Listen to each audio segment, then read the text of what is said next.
0244 or visit thedawaproject.com.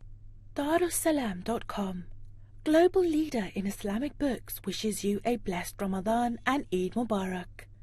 Visit our website for a selection of beautiful Quran and authentic Islamic knowledge.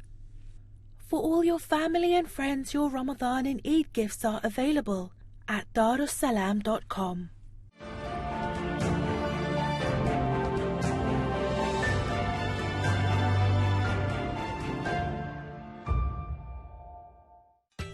Please note that any views or opinions expressed in this program are solely those of the guests and do not represent the channel.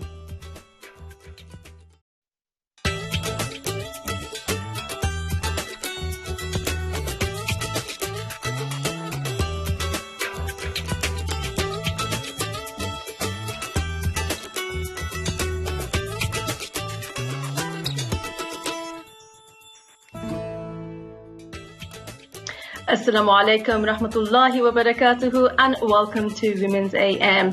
As always, we bring you a whole load more discussion, controversy, analysis, update you on what's going on and try and raise questions so that we can look into things much more deeper than the media generally shows us, inshallah. So, of course, I do have with myself a brilliant guest whom I will introduce, but just to let our viewers know that this is a live show.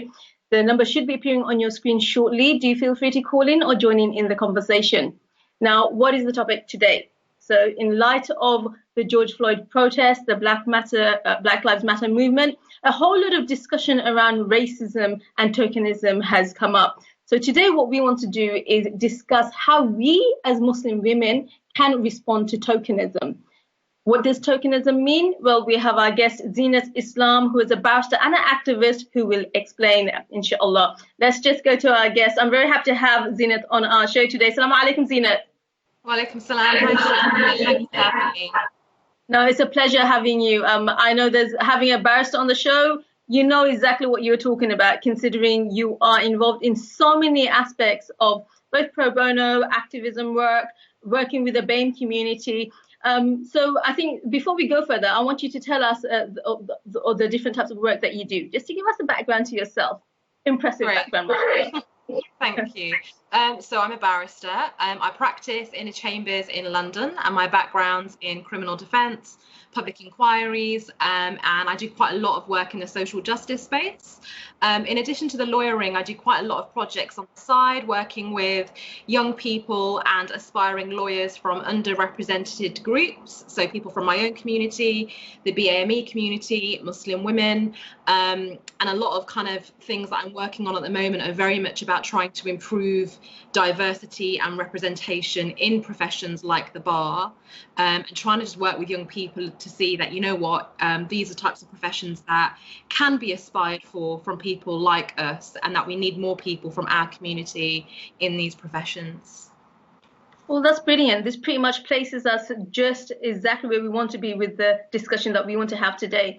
The reality is, unfortunately, it took the killing of a black man for these protests and these conversations to be had in an honest and real way that is being had at the moment, where we do suddenly feel people are listening. Many people feel people are listening, but there's so many aspects that have come out of this. You have the institutional racism, we have the treatment of black community, we have institutional racism, police brutality. But I think having worked in the space that you work in, this, while it seems that we have diversity agendas where we want to give space and voice and opportunities to people from the BAME backgrounds, sometimes, in your experience, and I know you've recently had a situation where tokenism has been a showcasing of a good example of tokenism. But before you go to that, Zina, just explain to me what tokenism exactly means and why this discussion is so relevant right now in light of everything that is happening.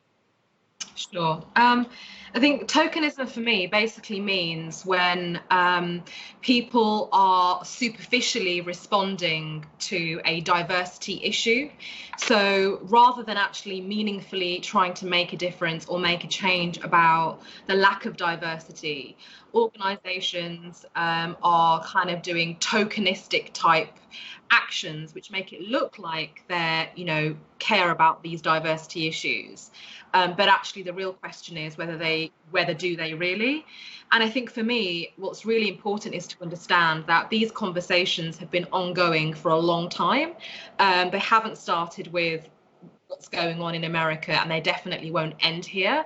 What's clear is that what's going on in the States and the rest of the world has clearly kind of catalyzed and triggered this conversation again. And it's important that it's shining light on these issues. But what I really hope for is that any kind of activism that is happening at the moment isn't just selective and isn't just for now, because these issues will sadly continue on. And I think for us, our role is not to just kind of jump on the bandwagon because it's on trend at the moment, but really what's our role in our organizations, in our professional spaces, in our personal spaces, in terms of what can we personally be doing to contribute towards this dialogue. And Shahina, I think you mentioned that obviously our conversation has been triggered off a recent incident that has happened in terms of, in my experience, and I'll share that if that's something that you'd like to hear about. Absolutely, please. I think this is quite an apt time to go into, because yours is, I think it breaks down what tokenism can look like for the benefit of others. Yeah, so obviously tokenism is one of those things that we hear floating around, but what does that look like in real life? And that's, I guess, what you're asking. So I was invited very recently to speak at an event about, law related, about fair trials, about the issues of representation in the judiciary. And I was invited to speak as a result of my work in the diversity space, and was going to be speaking on a panel alongside two really senior people in my profession. So one person was going to be the chair of the Bar Council, so obviously very senior, and the other person was the former chief prosecutor, so again, very senior. So everything had been agreed. I was due to speak. The event was due to take place yesterday. And last week, I noticed that the promotional material had gone out on social media, and the tweet, which was promoting the event, specifically mentioned the two other speakers, but explicitly left me off. But when you clicked through to the event link, I was still listed as a speaker right at the bottom. But what they'd done is edited my bio without consent, because I provided a much longer bio. And I'd asked them, look, if you need this edited or if there's a specific word limit, let me know. I didn't hear back, but all I'd seen is that they'd basically heavily reduced it and rewritten it. And I guess when I saw that, it just really made me think about another example of being invited to speak at a panel, but you're just there to be somebody's tick box.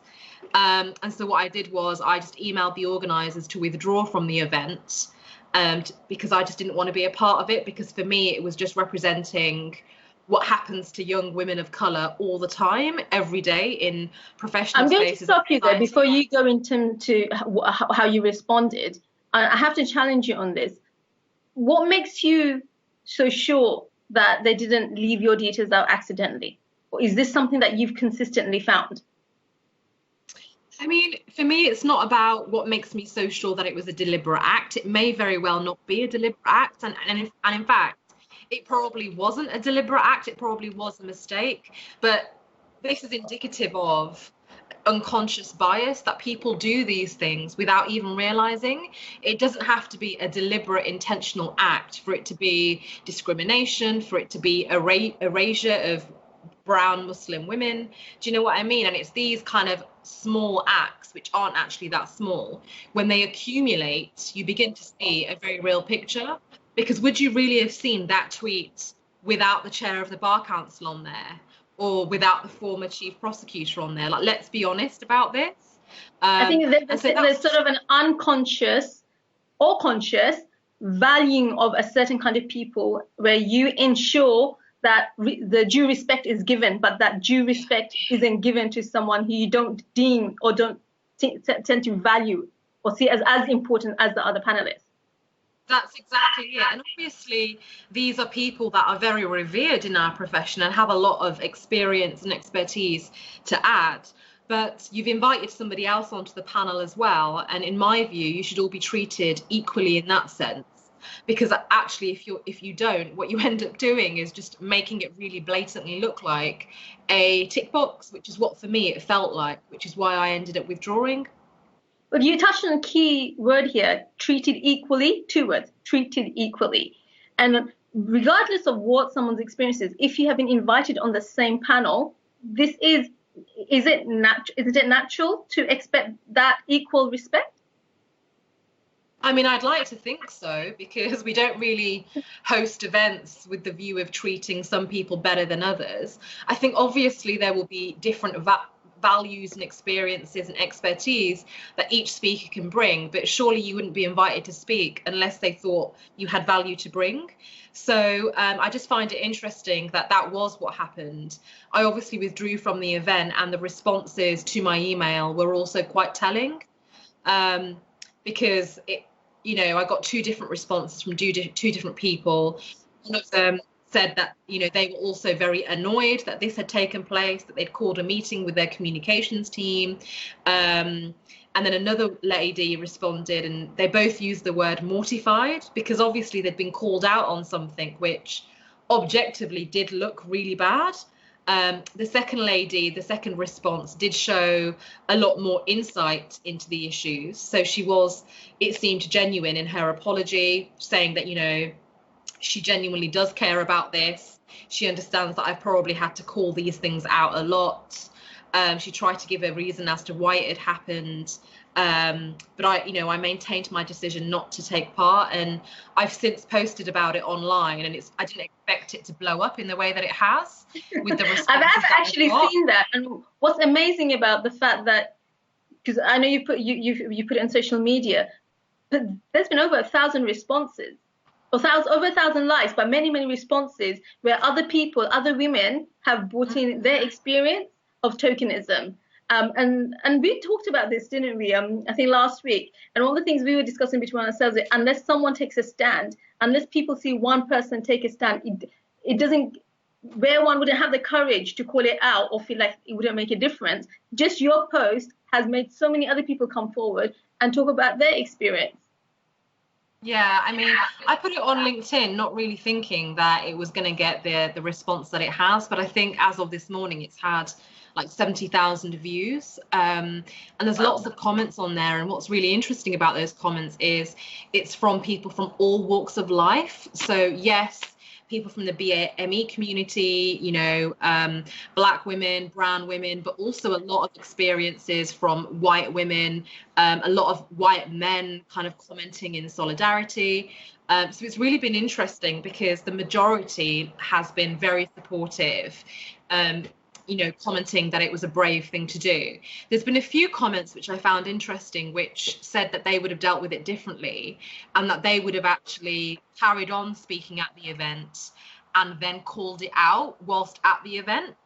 And I kind of reflected on that, thinking, is that an approach maybe I should have considered? And for me, I just felt like if I were to do that, whilst I can see it would be quite powerful, for me, it would feel like I'm almost hijacking that event, making it about what's happened to me, when obviously there are people that are potentially paying to go to that event and actually hear about the topic. So I didn't want it to kind of monopolize the conversation in that way. So it's just interesting hearing different people's approaches to this conversation, how different people will deal with it. And I've also had a lot of Muslim women like inbox me privately and say, that in their industries, in their law firms, for example, that they've had very similar experiences, and they are made to feel like they are that diversity tick box, and they're having to champion the work of BAME people, and made to feel like, just because they've got a brown or black face in their organization, it must mean that they're very progressive. I'm just blown away by the amount of response you had. I know I checked, I think yesterday, but even since then, there's been so much more. Are people's experiences very varied? And have they said that having seen the steps that you have taken, that has given them courage to speak out and try and make a difference? Yeah, so in terms of the different types of experiences people have had, like some of them were very similar to mine. Some of them were, been given a job or asked to come onto an event for one purpose, but it ended up being something totally different. Somebody said that they'd had their published work copied and rewritten, or various other types of things. But in terms of it triggering people to think about how they respond, I've been quite taken aback by those responses, because many people have said that actually it gives them the courage to think about when it happens to them, how they can respond. And I think that's really where I want this conversation to go. And I think so. And this is the purpose of having this discussion today, that we do want people to feel empowered to respond to what they feel is injustice, at least question it and not let it lie, because someone has to take the steps to make a change and change the pattern of tokenism. But we will discuss that further. We're going to first go off on a break. Don't go anywhere. When we come back, we'll carry on with this discussion, inshallah. Assalamu alaikum.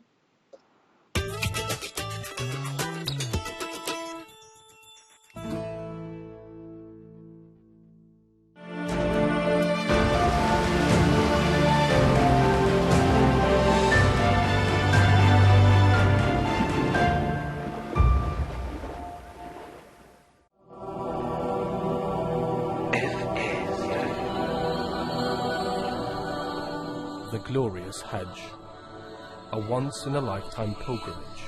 A call to Hajj brings you the very best of this holy experience and delves deep into the rites of Hajj, and proclaim that the people should observe Hajj pilgrimage. They will come to you walking or riding on various transportation. They will come from the furthest location.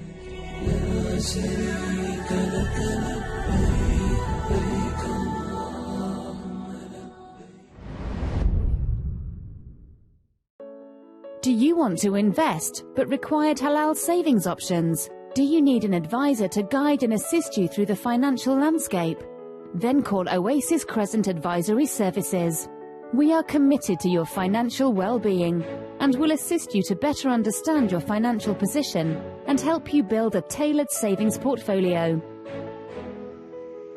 Call Oasis directly. Oasis, commitment unwavering. Welcome to Blackstone Caterers, London's finest Pakistani wedding caterers, with an established reputation for catering and offering the very quality service for your weddings. We cater in London's most prestigious venues, from 5-star hotels. Contact us for wedding catering, venue packages, or 203 500 0988. Yemenis are living through the most severe cholera epidemic since records began, and are on the brink of the worst famine in a century. More than 820 million people in the world do not have enough food to eat.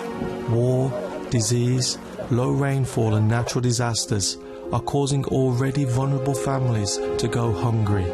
Donate today at humanappeal.org.uk or call 0161 225 0225.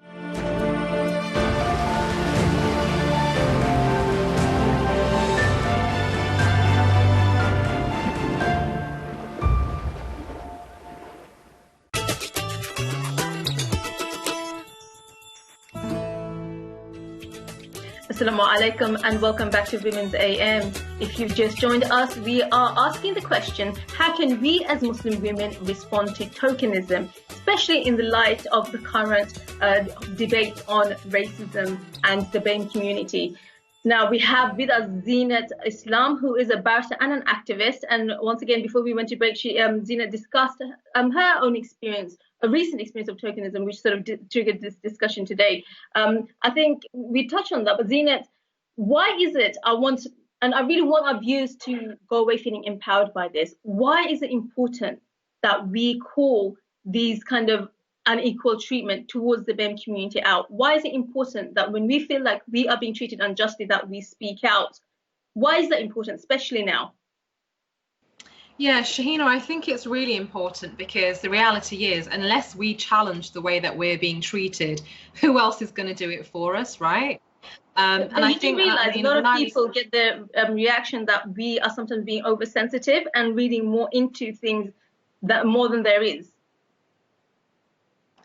Yeah, I think the reason why it's so important, and particularly now, even more so given the context, is the reality is these issues will continue to happen. And if they continue to happen unchallenged, then nothing will ever change.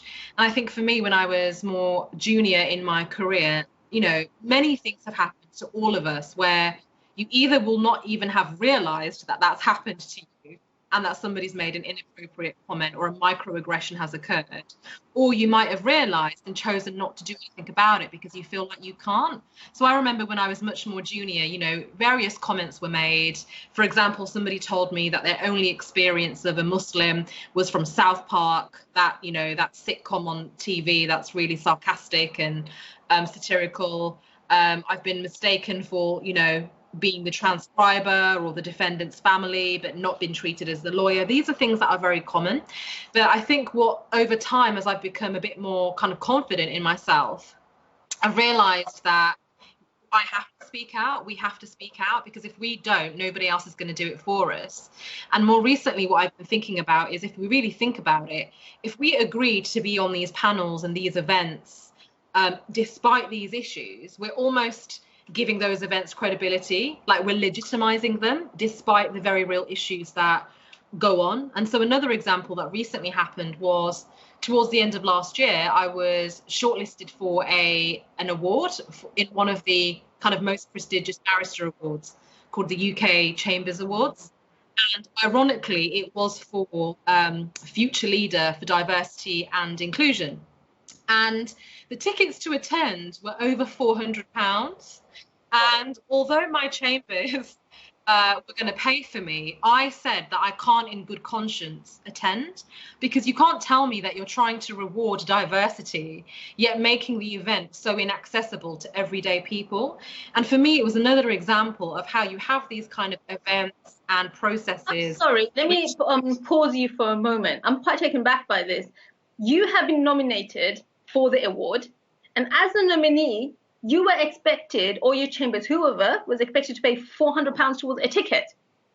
Well, everybody's expected to pay that, whoever attends. But my issue is this particular award was for diversity, yet you're charging prices that most people from normal backgrounds would never be able to afford. So even though my chambers were going to cover my ticket, and so I could have gone, I chose not to, because the reality is it made no sense to me. You're saying you're celebrating people that you're excluding from the system. And so I didn't go. And the irony is that I actually won an award. So I wasn't there, and I found out on Twitter that I actually won the highly commended award. But what I did do, again, in my attempt to try and challenge some of these processes, was email the organisers and say, look, I'm not attending because I've got real concerns about the pricing of your tickets. How can you say that you are celebrating diversity when you're excluding people? And what was really interesting is I found kind of initially this kind of willingness to engage with me on this topic, saying that my concern had been passed to the leadership team. But then after that, there was supposed to be this meeting, but it was just never forthcoming. And it felt like I was almost just being brushed aside, and that nobody really wanted to have that conversation with me. And ironically, that woman who was kind of dealing with my concern was an Asian woman from a BAME background. So she's leading the diversity awards and things. She's listened to my concern, but then she's not really helping me navigate those issues. And that just makes me think even more that you can have people of color in these processes and in these systems, but just having a brown or a black face doesn't make the change. You have to be willing to disrupt the system. And so when we talk about the need for representation, it isn't just about getting brown and black people into law, into politics, into media, because often often you'll find people that are just approving the status quo.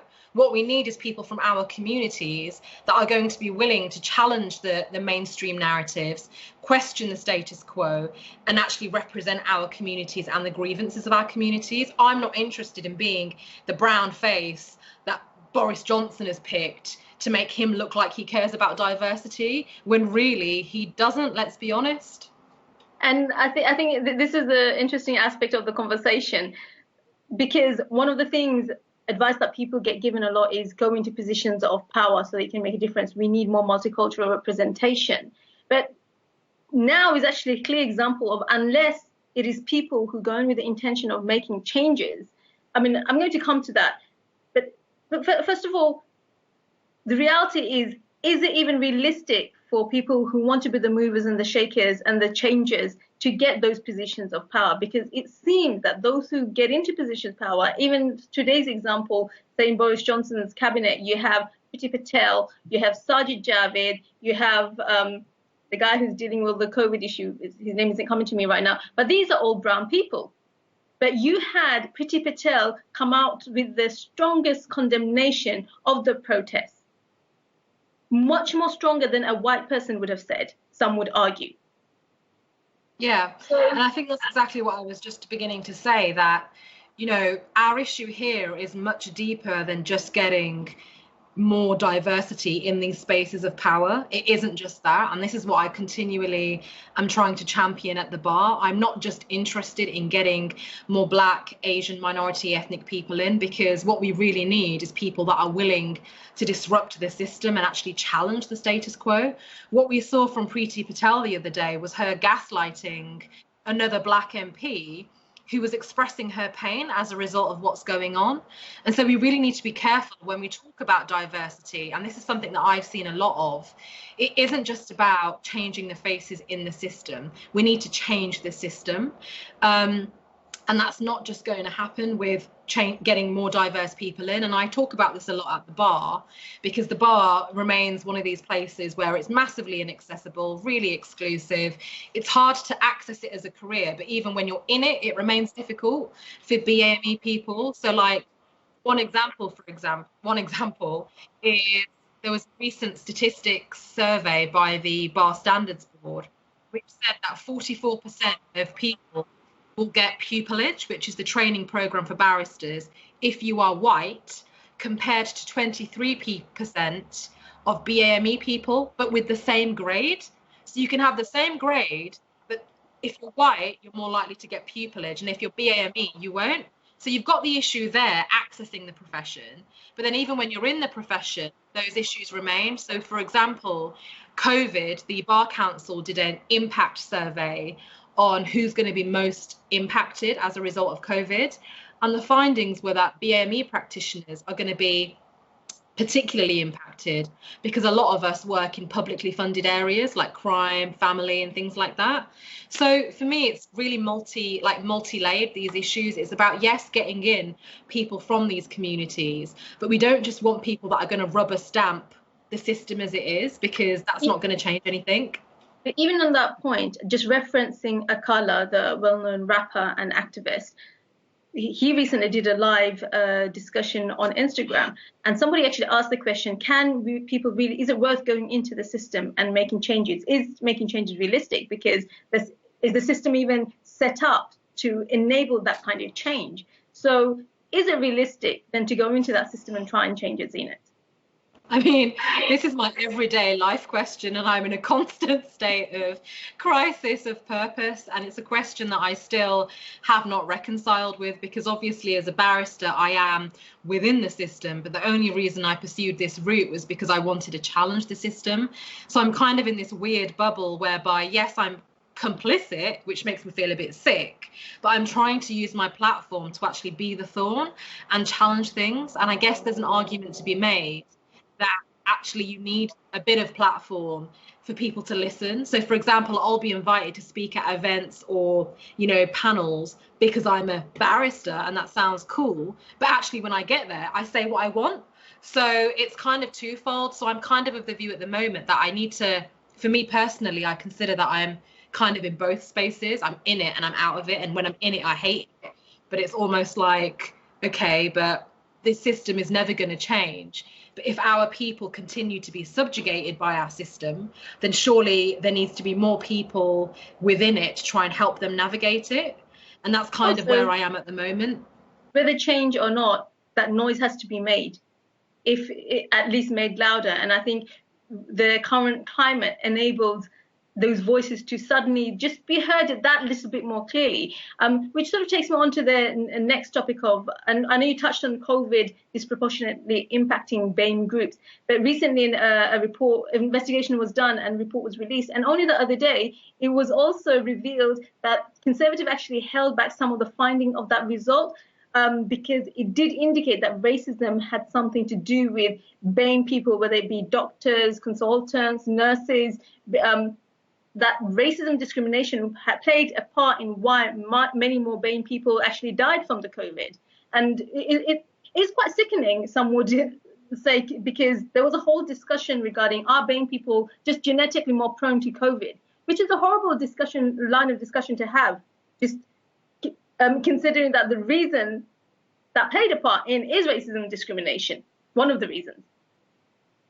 Yeah, I mean, I think we're in, the context that we're living in at the moment is a really difficult and challenging context. And I think COVID has exposed a lot of the systemic issues that we already knew existed within society.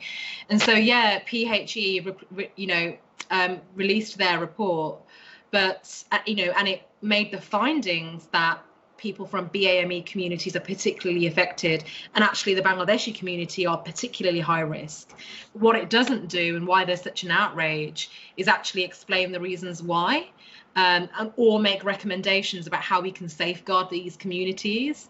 And no doubt, Shahina, you've already mentioned about the news that's coming out that parts of the report were, buried or hasn't properly been released. And now I think it's due to come out this week, which is supposed to analyse actually what is the root of these issues. And I think you're absolutely right. Yes, there may be these kind of scientific and health reasons as to why that's the case. But in my view, it can't be looked at in isolation, because the reality is that this is indicative of these wider structural issues that we have in society.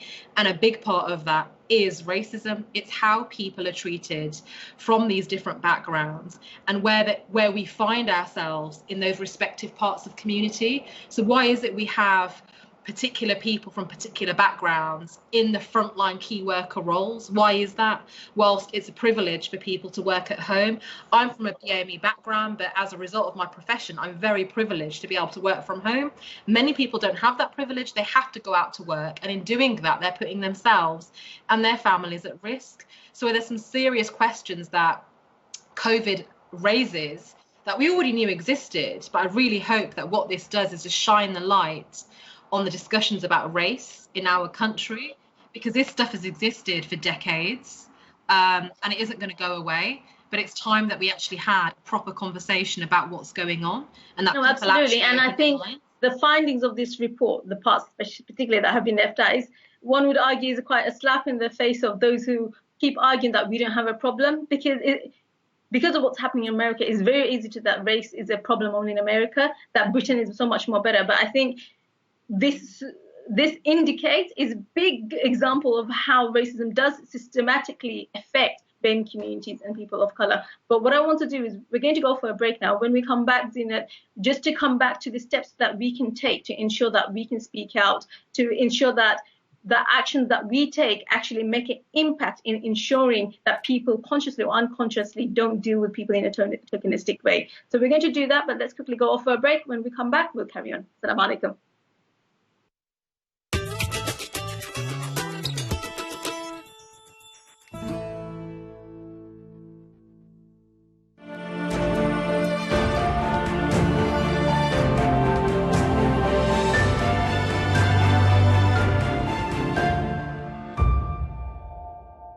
Designed to inspire, invigorate and boost your Iman with reminders, hadith, recitations and animations, this is Iman Boost.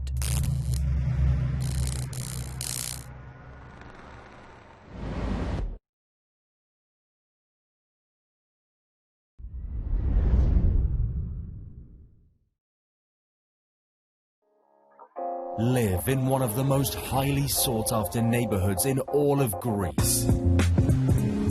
The Greece Golden Visa is waiting for you. Choose your luxury apartment. Stunning 360 panoramic view, sea and mountains.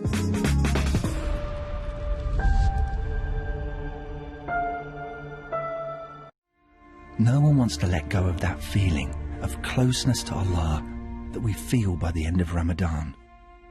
Ramadan is over, but that closeness doesn't have to be. The deeds most loved by Allah are those done regularly, even if they are small. So don't let go of that feeling. Give a small amount regularly and hold on to Allah's love. Donate now to Islamic Relief. No matter how difficult the legal problem, Knightsbridge Solicitors are always with you by your side. Islamic wills, immigration, medical negligence, family law, criminal law, or personal injury. With a 24-hour hotline, our skilled team are always ready to serve. Book a free consultation now with one of our dedicated specialists. Legal aid and no-win, no-fee services are also available. Knightsbridge Solicitors, with branches in Leicester, Nottingham and Birmingham. Call us on 0116 216 5330 or visit www.knightsbridgesolicitors.co.uk. This is an important update about coronavirus. This is a challenging time, and I know people are worried, not just about their health, but about their livelihoods. That's why we're doing everything we can, as quickly as we can, to protect your economic security. So if you or your business is struggling, please go to gov.uk/business-support for more details on the support available to help businesses and to protect people's jobs and incomes.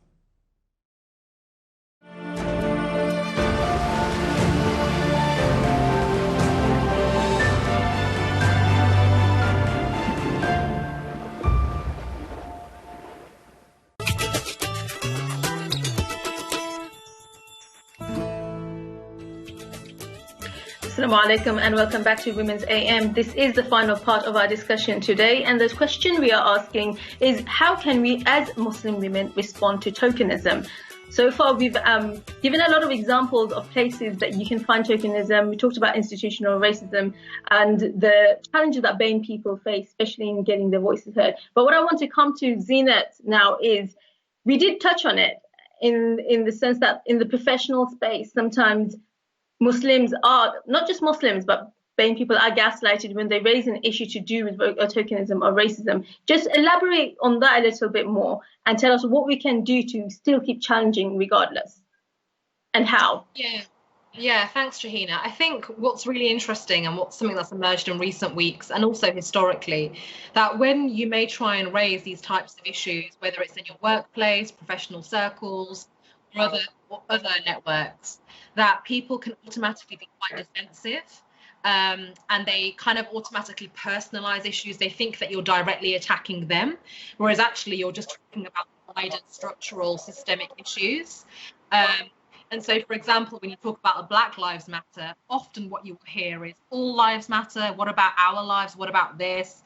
What about us? And it even comes from our own community, even like people from the South Asian backgrounds, or we've been through struggles. Of course, we have at the moment, we're talking about a very particular struggle, and it's not for us to take ownership of other people's struggles. We just have to listen and learn and give that community space to grieve and to feel pain in the way that they choose to. It's not about us, because when people say all lives matter, the reason why it really bothers me is we obviously all know that all lives matter, but currently all lives matter do not exist equally. And until they do, there is no point having this conversation about all lives matter. But you might find that when you're raising issues in your organizations or in your networks, that you get kind of a defensive response. People are a bit strange with how they want to engage with the conversation. There's a concept called fragility. Like people are quite fragile when you want to raise those topics. And I just find it really strange that, and you guys will have seen this as well, like people are focusing on the wrong things. They're focusing on the looting rather than the fact that Black people are shot dead by the police. They're focusing on, oh my God, these protesters are taking statues down, rather than the fact that we have statues glorifying slave traders. I think our emphasis is totally misplaced, and that is something that we really need to think about.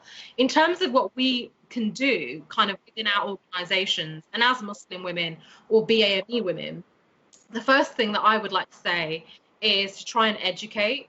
Now, I know that this is a difficult one because a lot of people say that we shouldn't have to educate people about our struggles, about our issues.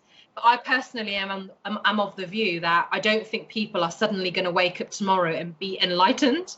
So unless that's the case, I do think that we have a role to play. And I think as Muslims, it's slightly different, but it's also, there's a parallel.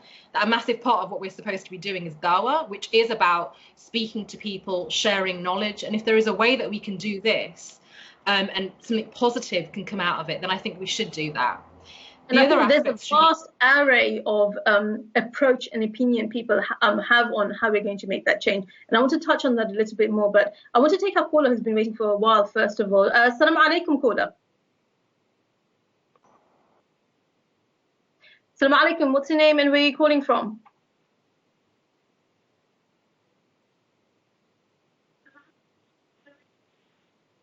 No, and I think we may have lost the caller, unfortunately. The caller, I think, dropped. Do call back if you can, inshallah. We'd love to hear your views. Just to come back to you, Zine. I think while the studio sort out the audio, if the caller is there, then once that's sorted, we'll take it, inshallah. But we're going to carry on, Zinat. But this opinion of how we make that change and whether we be the ones to educate people. I think people, I think with the black community, there's a trauma of having dealt with racism for so long, and the trauma of constantly having to speak about racism and say, no, we are treated, we are discriminated, we are prejudiced. We fear when our sons step out of the house that they're going to be arrested by the police and they might not come back alive. So there's a lot of hundreds of years of trauma that has impacted the community on so many levels. It's quite understandable why some people I've heard some people have actually said some of the events that I went to, and they have said, you know, when this George Floyd happened, just seeing that video has traumatized me as a black person. And I feel like now I'm getting all these questions and media interest to come and talk about it, but I need to absorb it first, which is one of the reasons why I think and then you have other people who will take the stance where you listen, I'm going to talk about it, I've got the platform, people are listening, I'm going to make sure I can educate as much as possible. But I think us as people, non-black people of color, there's a bigger burden that we need to be shouldering in that. Yeah, absolutely. I just want to caveat what I was saying, Shahina, because when I give these examples, I'm talking about us as non-black people in the context of Black Lives Matter, but also this conversation is not just about Black Lives Matter, I'm talking more broadly. But absolutely, we shouldn't have to educate people about our struggles, and definitely in the current context, black people shouldn't have to tell people about racism. So I don't want to take away from the fact that the starting point should be that organisations have to do this work themselves. They have to introspect, reflect, and put in the processes in place. But in addition to that, I guess what we're focusing on is what our role is as individuals. And I think as Muslims, you know, we have a big role to talk about justice, to promote justice, to speak out for justice. And sometimes if you feel that you want to, and that is the way that you want to engage, you may want to suggest initiatives that your organisation can think about or things that it can do differently. Obviously, if it's your prerogative to choose not to engage, and that should always be your choice. But in addition to that, other options are, you know, when something doesn't sit right with you, challenge it, actually raise it with people, raise it with your organisation, ask them to think about why it's problematic, what alternatives there could be, and in situations where actually something is just outright wrong, then expose it, but expose it with dignity. There is a way of doing things as a conduct that we should all maintain. It's not about yelling at people or swearing at people or being derogatory at people, but it is about raising things with dignity. And that's what I tried to do in relation to my experience last week, which was, look, I don't want to be involved with this. It's my reasons why, and I withdrew. So it's about having, you know, the courage sometimes to say no. Do you worry, were you concerned that once you raise this and you put it out there onto the public platform, that you wouldn't be listened to and you wouldn't be heard, and that you wouldn't get much attention on this? I wasn't worried about that, and also I wasn't putting things out there to get attention. It was to try and identify with other people that might have felt that same way. And obviously, as I've said, there's been a massive take up of that, because clearly there are lots of shared experience. Sometimes we need to support each other to develop that courage and that confidence, because sometimes it's really easy to feel isolated and alone, particularly in professional settings. So I think if there's one thing that I'd like people to take away from this conversation is, you know what, I know that it can be difficult in these settings. It can be hard to be that one person that's speaking out or sending that difficult email, but actually just think about our role if we don't speak out, what the potential outcomes would be. And I understand that sometimes you might want to speak at that panel, you might want to speak at that event because it adds to our own profile, it makes us it enhances our CV, but sometimes we have to really think about what our personal values are, and you have to bring those values to work. You have to bring them everywhere you go. We don't selectively have our values and principles, and sometimes we have to find the confidence to apply them in those difficult scenarios. So I just hope that from this conversation, more people will think about ways of challenging this stuff that happens all the time to all of us. And maybe if we start challenging it a bit more, these structures and systems will begin to think twice. Definitely the work has to start with them, and they have to do it, and I'm not taking away from that, but I do think that we too have a role. And I think as we are addressing specifically Muslims today, we're asking the question what Muslim women can do to challenge this.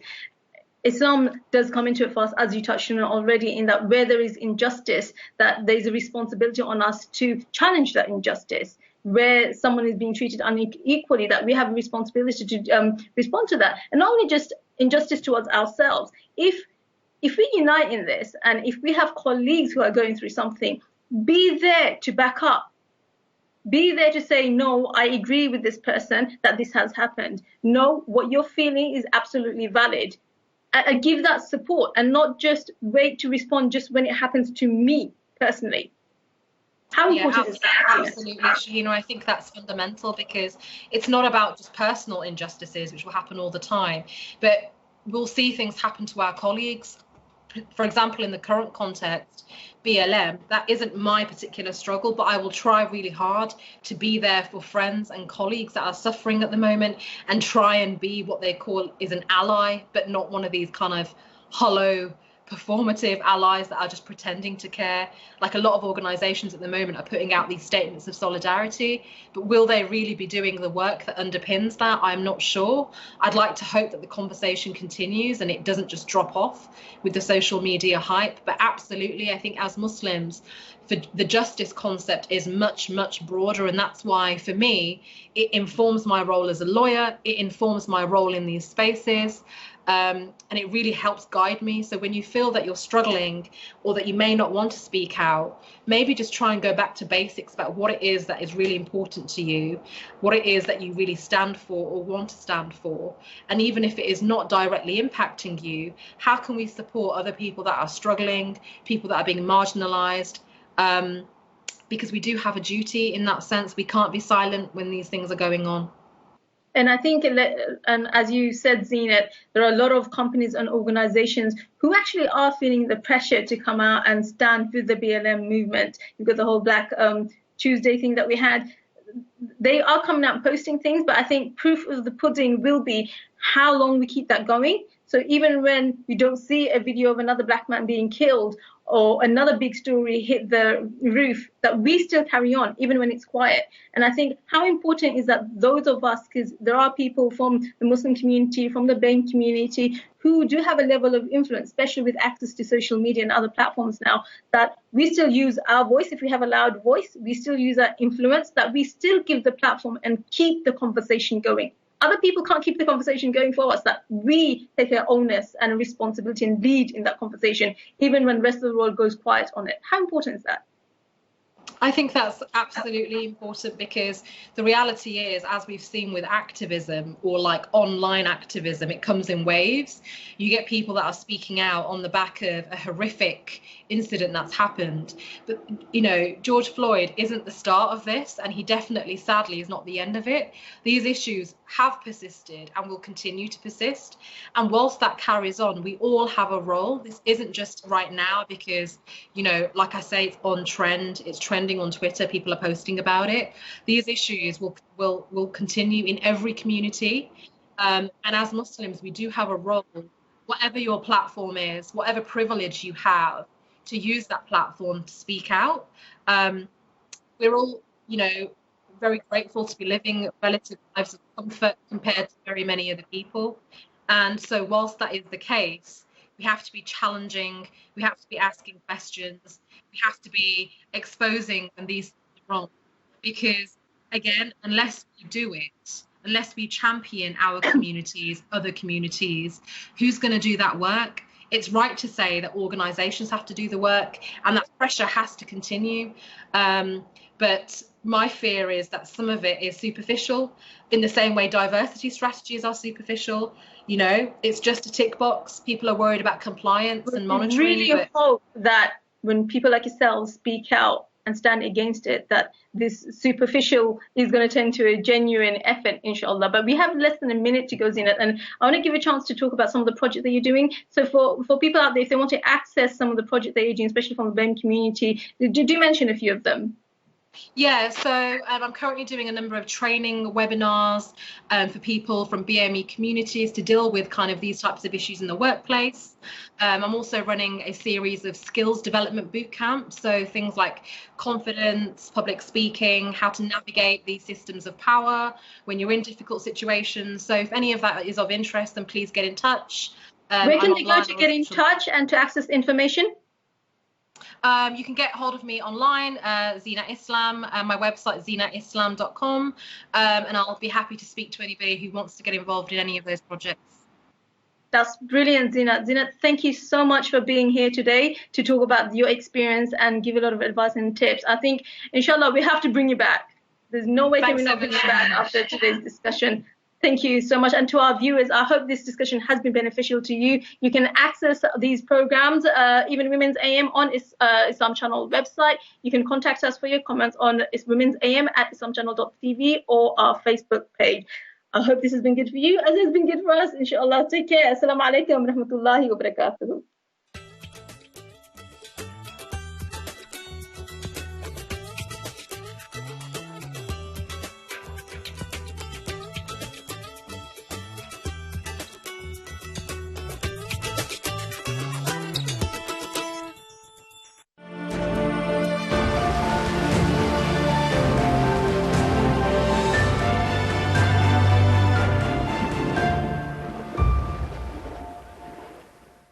Welcome to this new series, looking at the biography, the seerah of the Messenger of Allah sallallahu alaihi wasallam. The Prophet sallallahu alaihi wasallam was asked one day by his companions, who are the best of people? And when he established that what they wanted is who are the best sort of people, the best natured people, he said the best of them during the days of ignorance will be the best in Islam if they understand it well. It means that he realized that there are good people among the non-believers.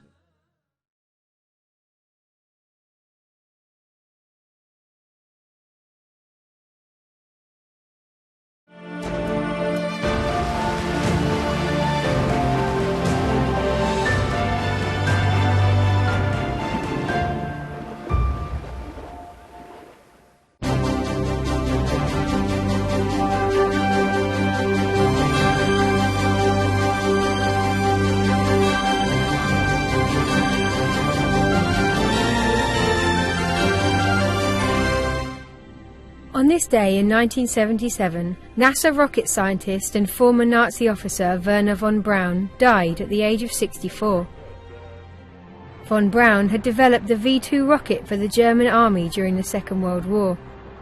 The V-2 killed more than 2,500 Britons and wounded over 20,000 more.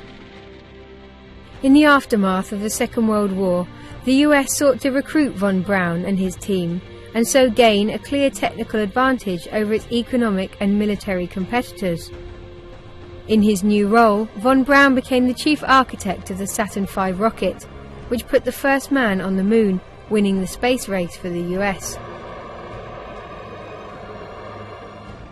It was contested. The Soviet Union, long-running post-war opponents of the United States, long held the advantage. Russia launched Sputnik, the first satellite, in 1957, and in 1961 made Yuri Gagarin the first astronaut to orbit the Earth. The professor and his team offered the US much coveted scientific expertise. However, there was a problem. Von Braun was a decorated German war hero, a high-standing Nazi who had attained the rank of major. He had also overseen the construction of the V-2 rocket in the Mittelbau-Dora concentration camp, where prisoners, exhausted by the workload, were tortured to death by guards. By one account, the German scientists, led by Professor Werner von Braun, also saw everything that went on every day. They saw the prisoners' drudgery, their exhausting work and their ordeal. Professor Werner von Braun never once protested against this cruelty and brutality. The Joint Intelligence Objectives Agency, or JIOA, was tasked with recruitment, but President Truman forbid entry to the US to anyone found to have been a member of the Nazi Party and more than a nominal participant in its activities or an active supporter of Nazi militarism. To get around this problem, the agency forged work histories and fabricated political profiles for von Braun and his team. Their real histories were also removed from the public record. As a result, the US authorities granted the scientists entry to America. Their new profiles were paperclipped to their brand new personnel files, which declared them to be US government scientists. Because of this, the secret mission was given the code name Operation Paperclip. But knowledge of von Braun's background leaked out nonetheless, and in the early 1960s he became the subject of a satirical song by US satirist Tom Lehrer, who mockingly sang, "Don't say that he's hypocritical, say rather that he's apolitical. Once the rockets are up, who cares where they come down? That's not my department," says Werner von Braun.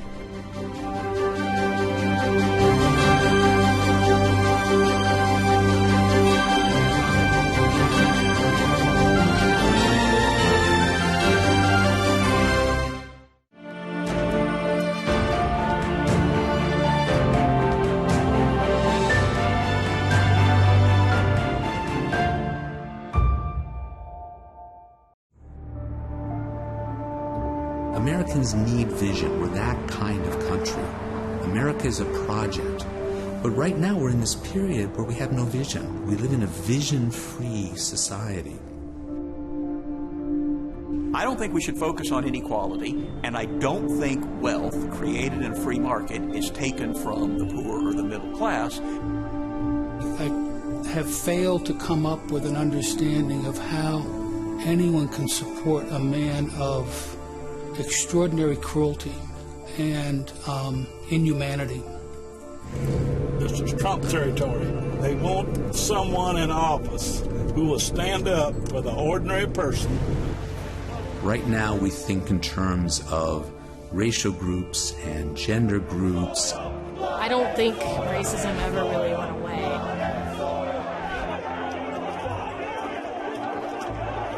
So if somebody sees me and they hate me, it has to do with the culture, American culture. The fact is, we have been divided by those who benefit from us being divided.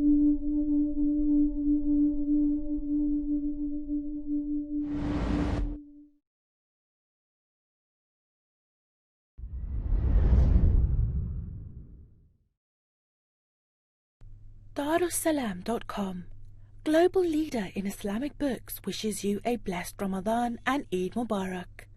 Visit our website for a selection of beautiful Quran and authentic Islamic knowledge.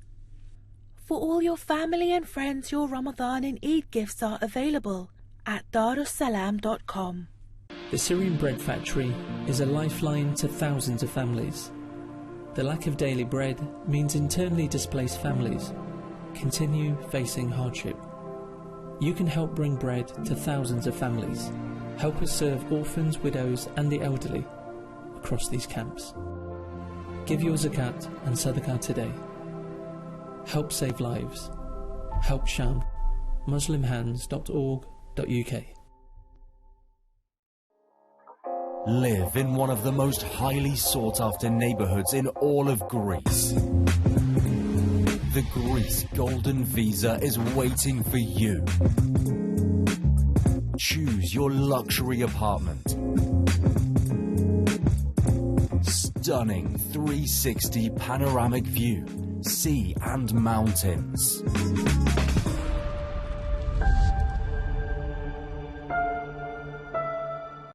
All of my life, I use the same source of water. The well it is collecting rainwater from different places, contaminated with animal feces and every product you know on the way.